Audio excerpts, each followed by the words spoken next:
Bueno, vamos a dar un tiempecito que salgan los niños.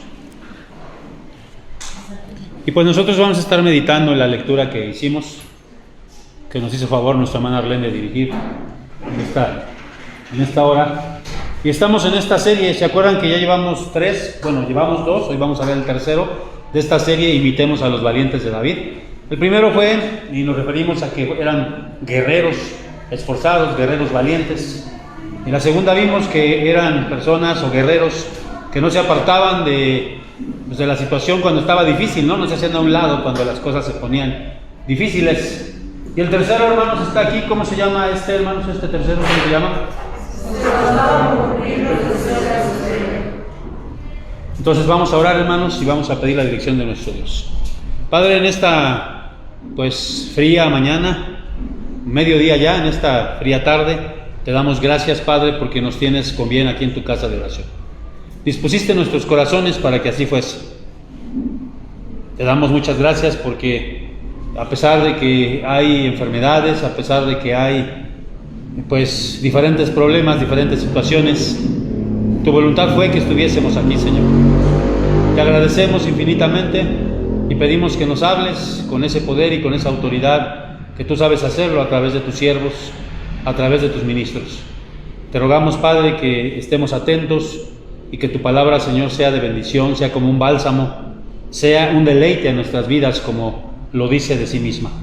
Sabemos que nunca regresa vacía y que hará la obra para lo cual, Señor, tú la envías en cada uno de nosotros de maneras diferentes.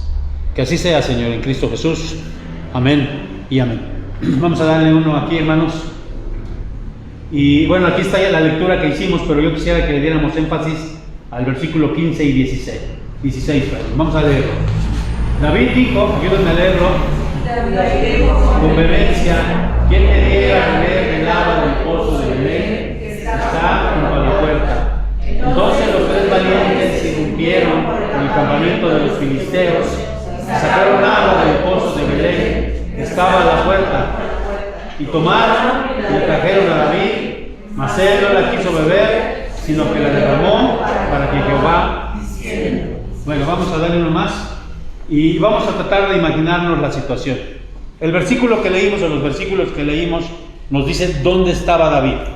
Y allí está, hermanos. David estaba en la cueva de Adulam, en el lugar fuerte, dice la Biblia. Lugar fuerte porque era un lugar como un fuerte para él, un lugar donde estaba escondido, estaba huyendo de Saúl, del rey Saúl, que lo quería matar por envidia. En varias ocasiones intentó matarlo y David huyó y se escondió en esa cueva, en la cueva de Adulam. Ahora imagínense, no sé cuántos meses, cuántos días él estaba lejos de su lugar de origen. ¿De dónde era David? ¿De dónde era David? ¿De dónde? De Belén, hermanos. Y entonces, imagínense, ¿no? No sé si ustedes han estado alguna vez fuera de su lugar de origen por mucho tiempo. Ahora que me fui a los Estados Unidos, que estuvimos un mes allá, hubo un hermano que amablemente me conocía de hace 4 años que fui, un hermano de la iglesia, me invitó y me dijo: pastor, venga, para que no esté aburrido, y me llevó a su trabajo. Y saliendo de su trabajo, de un asunto que iba a tratar en su trabajo, me dijo: venga, lo invito a unos tacos. Y eran unos tacos del pastor. Y entonces yo dije: híjole, qué rico, porque ya extrañaba yo, ¿no? Los tacos de acá de México. No, pues cuando los probé, sí estaban más o menos, pero algo les hacía falta, ¿no? Y como que yo anhelaba comerme unos tacos acá en México, de cualquier puestito, ¿no? A veces uno sabe que dónde están sabrosos, dónde están ricos los tacos, porque uno anhela lo suyo, uno anhela lo que uno extraña de su lugar de origen. Y David tenía quizá meses, muchos días, sin beber del agua del pozo de Belén. Y entonces se le ocurre decir, ¿verdad? Y dijo David con vehemencia: ¿quién me diera de beber del agua del pozo de Belén que está junto a la puerta? Así dijo David. O sea, ¿David qué anheló? No sé si esa agua le sabría algo diferente, yo no sé, pero David anhelaba de esa agua, de ese pozo, porque él estaba acostumbrado a beber de esa agua. A veces uno anhela, ¿no?, ciertas cosas del lugar donde uno es. A veces ni son la gran cosa para otras personas, pero para nosotros sí. Por ejemplo, mi esposa me dice: es que yo quisiera ir al lugar donde yo soy, y anhela cosas de allá, y pues yo no la entiendo porque yo no anhelo lo mismo que ella anhela, porque yo no soy de allá, ¿no? Pero David, sí entendemos, ¿no? David anhelaba. ¿Qué anhelaba? Vamos a darle uno más. Y aquí vamos a ver, hermanos, yo les hago esta pregunta: ¿qué es lo que anhela nuestro rey? ¿Qué anhela nuestro rey? Estos valientes sabían que su rey anhelaba. ¿Qué anhelaba David? Beber del agua de Belén. ¿Qué anhela nuestro rey de nosotros? ¿Quién es nuestro rey? Jesucristo es nuestro rey. ¿Qué anhela de nosotros? Bueno, vamos a ver ahorita eso precisamente. Fíjense, estos soldados no se esperaron a que se les pidiera, porque David no pidió, ¿o sí? Dice la Biblia que David solo anheló.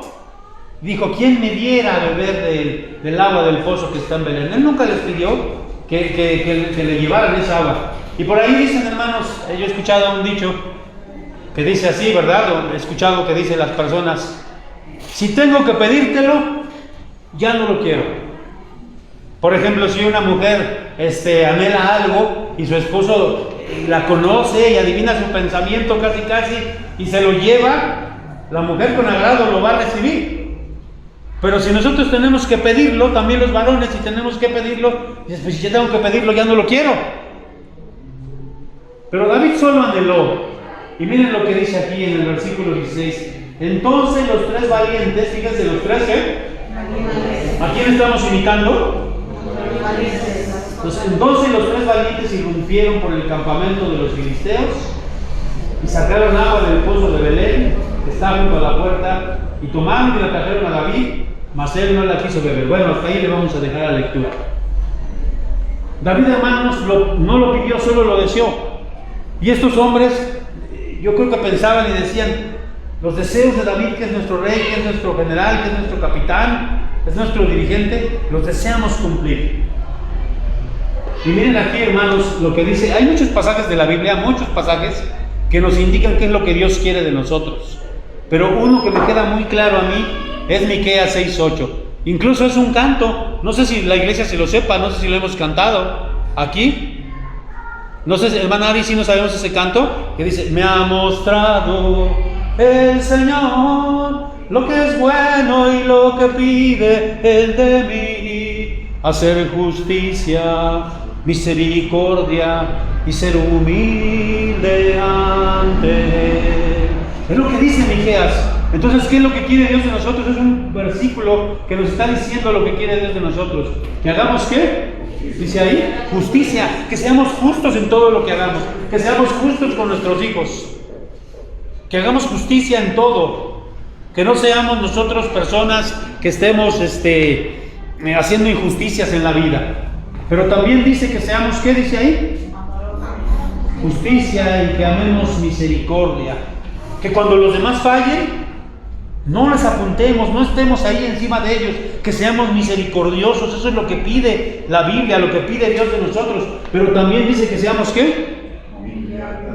Humildes ante Dios, que nos humillemos ante Dios. Eso es lo que Él desea de nosotros. Así que, hermanos, queramos agradar a nuestro Dios en todo. Traigamos, por decirlo así, del agua de nuestro buen comportamiento, porque esto es lo que anhela Dios de nosotros. Vamos a darle uno más y vamos a ver qué es lo que significa que esta parte del agua, ¿no? Vamos a ver qué significa. Pero estos varones fueron, dice ahí, que fueron a tomar el agua del pozo. ¿Se tardaron? ¿Qué dice allá arriba, hermanos? Y nosotros somos a veces tan indecisos para cumplir la voluntad de Dios. Estos hombres fueron de inmediato porque querían servirlo y fueron de inmediato. Cuando ellos escucharon el deseo del rey, ellos fueron. Y nosotros somos tan indecisos a veces en querer cumplir la voluntad de Dios, en querer agradar a nuestro Dios. Fíjense, el agua representa en esta parte lo que Dios anhela de nosotros. Ya vimos allá en Miqueas, pero vamos a ver aquí lo que representa el agua. Primero, representa, ¿qué, hermanos? Que vivamos vidas agradables a Dios. Y esto requiere de disciplina. Acuérdense que yo le he mencionado que estos valientes que eran guerreros Bueno, ahora eran guerreros, porque no habían sido guerreros, eso lo vamos a ver más adelante. Pero David forjó en ellos una disciplina en la que pudieron llegar a ellos a agradar a Dios, también agradar a Dios y agradar a David, porque eran personas, dice aquí, puras. Y eso es lo que anhela Dios de nosotros, la pureza en nuestras vidas. Eso es lo que anhela Dios de nosotros. ¿La qué, hermanos? Estamos viendo el agua, ¿no? Porque David anhelaba el agua del pozo de Belén. Y aquí estamos usando un símil, una metáfora para nuestras vidas. La frescura, no una iglesia llena de tradiciones y sin gozo. Miren, en un tiempo se empezó en todas las iglesias del mundo a hablar de un nuevo cántico, del cántico nuevo. Y empezaron a sacar cantos y salió Marcos Witt y salió no sé cuántos cantantes en diferentes partes del mundo. Está bien. Pero yo creo que el cántico nuevo no es ese, no es que compongamos un cántico nuevo. Qué bueno que hay cantantes y que con nuevos compositores y que componen cánticos nuevos. Pero el cántico nuevo no es ese, hermanos. Nosotros podríamos entonar un himno viejísimo del siglo XVIII, incluso del siglo XVI o XVII, un himno, pero con un corazón renovado. Y eso es lo que quiere Dios.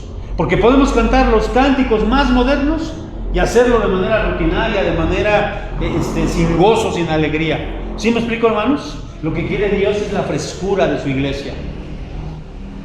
Pero también anhela la ¿qué?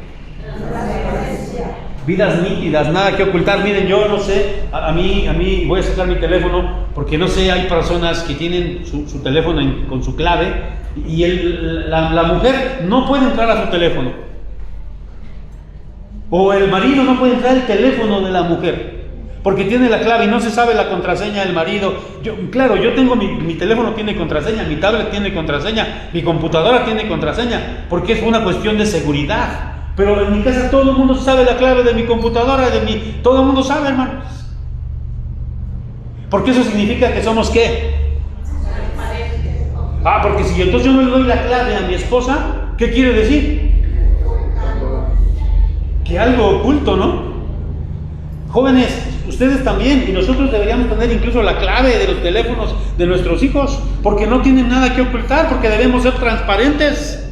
Ahí sí ya estoy pisando algunos callos, ¿verdad? Porque ¿cómo es posible, no? Pero Dios quiere eso de nosotros, quiere la transparencia de nosotros.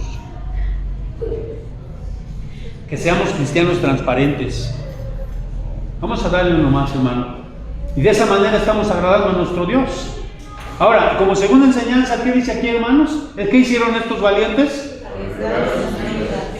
Miren, ahí lo vamos a leer en el versículo 16. Entonces los tres valientes irrumpieron por el campamento de los filisteos. A ver, no dice ahí cuántos filisteos eran, pero era un campamento de filisteos que fueron a ponerse, estaban en guerra contra Saúl, contra el rey de Israel, estaban en guerra, se pusieron ahí, pusieron una guarnición muy pegadito ahí a Belén. Por cierto, ahorita se está viviendo un conflicto mundial, ¿verdad? Que bueno, es un conflicto que no es nuevo, es un conflicto que tiene muchísimos años. Y eso me preguntaban por ahí, me decían mis hijas, bueno, ¿por qué es ese conflicto? Bueno, Suri en particular. Y yo le decía, bueno, porque acuérdense que, y bueno, es un paréntesis, no les va a cobrar nada por este paréntesis que les voy a esta breviario cultural. Recuerden que el pueblo de Israel fue disperso. Y por eso hay judíos en todas partes del mundo, en Argentina, en Alemania, en México, hay judíos en todas partes del mundo. Pero después de la Segunda Guerra Mundial, la ONU decidió, junto con la OTAN y otras organizaciones mundiales, decidieron poner a Israel nuevamente en ese territorio. Fue en 1947 o 48 que se fundó, en 48 se fundó la nación de Israel. Decidieron ponerlos ahí, pero ahí ya vivían los palestinos. Entonces de ahí viene ese conflicto. Los palestinos dicen, ¿por qué nos quitaron? ¿Por qué nos sacaron? Y los judíos dicen, es que esa tierra nos pertenecía desde hace muchísimos siglos. Y está ese conflicto, ¿no? Entre otras cosas, pero básicamente ese es el conflicto. Ya ni me acuerdo por qué les dije eso, pero bueno, regresamos acá entonces, por el campamento filisteo. Y entonces estos valientes, sin que David se los pidan, queriendo agradarlo, ¿qué hicieron? irrumpieron en el territorio que era de ellos, era el territorio de ellos, pero que estaba ahí. Bueno, no era de ellos, era de David, era el territorio de David, pero que estaban ahí los filisteos, entonces ellos irrumpieron. No dice ahí si fue de noche, si fue hurtadillas, no sabemos cómo, pero ellos entraron al territorio de David y tomaron agua del pozo, arriesgando sus vidas. Y hermanos, ingresaron a ese territorio enemigo y nosotros a veces somos muy pasivos. ¿En qué sentido lo digo? Pues mira, mientras yo esté bien, mientras lea mi Biblia, vaya a la iglesia, trate de vivir una vida en santidad, todo eso está bueno, está bien, pero a veces somos muy pasivos porque nos quedamos nada más con eso y no vamos y vamos al territorio enemigo. Miren, yo les quiero contar algo. Hace muchos años estábamos en una iglesia donde pastoreaba. Yo siempre he tenido, bueno, no siempre, pero desde hace algunos años he tenido la visión, como hace unos 20 años yo creo, he tenido la visión misionera. Y yo quisiera que Renuevo también tuviera esa visión misionera. Entonces estábamos en esa iglesia y entonces contactamos con una agencia que se llamaba Adopte una Etnia, se llamaba esta agencia. Y entonces las iglesias que las contactaban, ellos nos decían a dónde podíamos adoptar una etnia. Adoptar una etnia, ¿qué significaba? Ir a ese lugar donde nunca se había predicado el evangelio, abrir una iglesia ahí y que la iglesia madre estuviera apoyando con dinero, estuviera apoyando a ese lugar, que se predicara el evangelio ahí. Y fuimos al estado de Guerrero, a la sierra, tuvimos que llegar ahí a un lugar que se llama Tlapa de Comonfort. Y ahorita se me ocurrió, ahora sí que no se me prendió el foco de ponerles fotos de eso, yo tengo fotos de eso. Y llegamos allá a Tlapa de Comonfort y de ahí hacia la sierra. Y llegamos a lugares donde nunca se ha predicado el evangelio. Incluso sí hay gente que habla español, pero la mayoría habla el dialecto, el idioma, Mape o Mepa, no recuerdo ahorita cómo se llama el dialecto, Mepa me parece que es. Y llegamos de veras, hermanos, íbamos un grupo de la iglesia con el misionero que ya murió, se llama Moisés López, se llamaba Moisés López, ya murió este misionero en un accidente de automovilístico. Y este hermano era experto en esas etnias, él sabía dónde llegar, dónde nunca se había predicado el evangelio, y nos llevó a esos lugares, hermanos, se sentía de veras un ambiente tremendo. Incluso teníamos miedo cuando llegamos ahí porque la gente jamás había escuchado de Jesucristo. Claro que habían escuchado de la parte católica, pero no del evangelio como tal. Y cuando uno entra al territorio del enemigo, porque ese territorio del enemigo, se siente, hermanos, de veras algo impresionante. Me acuerdo también de otra, les voy a contar otra anécdota. Una vez una hermana de la iglesia me llamó y me dijo, creo que ya se los conté, me dijo, pastor, por favor, necesitamos mi esposo y yo que venga a la casa porque hay algo, hay una presencia maligna en la casa. Pero ellos salían de trabajar como hasta las 11 de la noche. Llegaban a su casa como a las 11 de la noche. Y entonces tuve que llegar más o menos como a esta hora a su casa. Y entonces ya platicamos tantito y me dijeron, tenían un cuarto que donde no vivían ellos, no habitaban ellos en su departamento, estaban para su hijo que pues a futuro iban a tener. Y entonces, que por cierto ese niño anda ahí ahorita en los campamentos, ese chamaquito ya es un niño de 13 años creo. Y entonces fui a esa casa y entramos al cuarto, hermanos, yo sentí la presencia de algo maligno, hermanos. Yo sentí que hasta los cabellos que no tengo se me paraban. No, bueno, los vellos que tengo sí, se eriza el cuerpo, que se siente esa presencia maligna ahí. Porque estás entrando al territorio de ¿quién? Y estos hombres entraron al territorio enemigo. Ahora, hermano, ¿cómo tú puedes entrar a ese territorio enemigo? ¿Cómo podemos arrebatarle al enemigo? Cuando entramos a los lugares y predicamos el evangelio, donde no ha sido predicado el evangelio, ahí en tu familia, donde hay alguien que no ha escuchado, estás entrando al territorio del enemigo. Y tenemos que hacerlo para agradar a nuestro Dios. Ayer Dios me permitió entrar a territorio enemigo, por la tarde, así decirlo, ¿no? A territorio enemigo y predicar el evangelio, hermanos. Cuando la gente se convierte, le estamos arrebatando al enemigo. Amén. Así que, si tú quieres darle la gloria a Dios, ojalá que quieras entrar en ese territorio enemigo. Vamos a darle uno más. ¿Qué hicieron estos valientes? Arriesgaron su vida, estaban dispuestos a dar su vida. ¿Por qué? Nuestro rey estuvo dispuesto a dar su vida. ¿Por qué? Nosotros estaremos dispuestos a dar su vida, nuestra vida por él. Ahora, hermanos, no es que a lo mejor tengas que morir por él, o a lo mejor sí, no sé si algún día hay persecución, no sabemos. Pero aquí lo que pretendemos es que tú consagres tu vida a él. A mí me da mucha tristeza porque hoy ya jóvenes que no consagran su vida, cada vez los seminarios más vacíos, cada vez las escuelas bíblicas más vacías. Yo voy todos los lunes a las 5 de la mañana a dar clases a la escuela bíblica de Coyoacán. ¿Saben cuántas alumnas tengo de primer ingreso? 4 alumnos. Y cuando vemos los salones para ingeniería, para otras 50 alumnos, grupos de 50, las preparatorias, grupos de 50.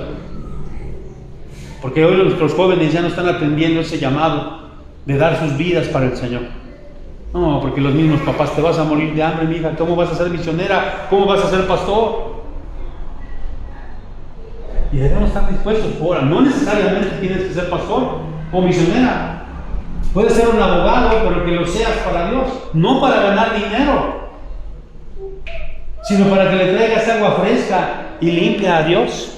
Ahora, Él te va a dar. Si tú eres un abogado, si tú eres un ingeniero, un arquitecto, cualquier carrera, un carpintero, un albañil, un plomero, ministro de música, lo que quiera que seas, que Dios te llame a hacer, que lo hagas para Él. Que lo hagas para Él, no para ganar dinero. Porque hoy los jóvenes están muy movidos por eso, y a veces los padres también. Ay, no, que mi hijo no estudie eso porque se va a morir de hambre. Ay, hijo, tú mejor métete a la carrera que ahorita está dejando más billete, eso estudia, hijo. Fíjense que hay algo que me impacta mucho, y que es gastar la vida para el Señor. Es un privilegio. Es un privilegio. Yo no me arrepiento, hermanos. Sí he vivido momentos difíciles, momentos duros como pastor, pero no me arrepiento de haberle dado mi vida al Señor. Porque el Señor nunca me ha dejado, me ha bendecido, y hasta la fecha no me arrepiento de darle mi vida a Él.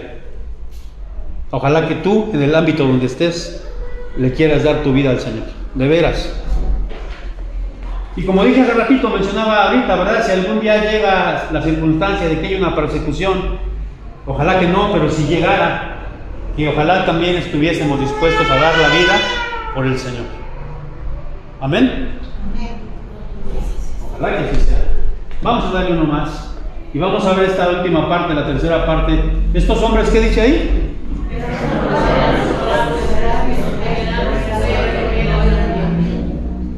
Si hubiera venido alguien no les hubiera entendido nada, ¿verdad? Pero vamos a hacer esta lectura. ¿Cómo dice ahí?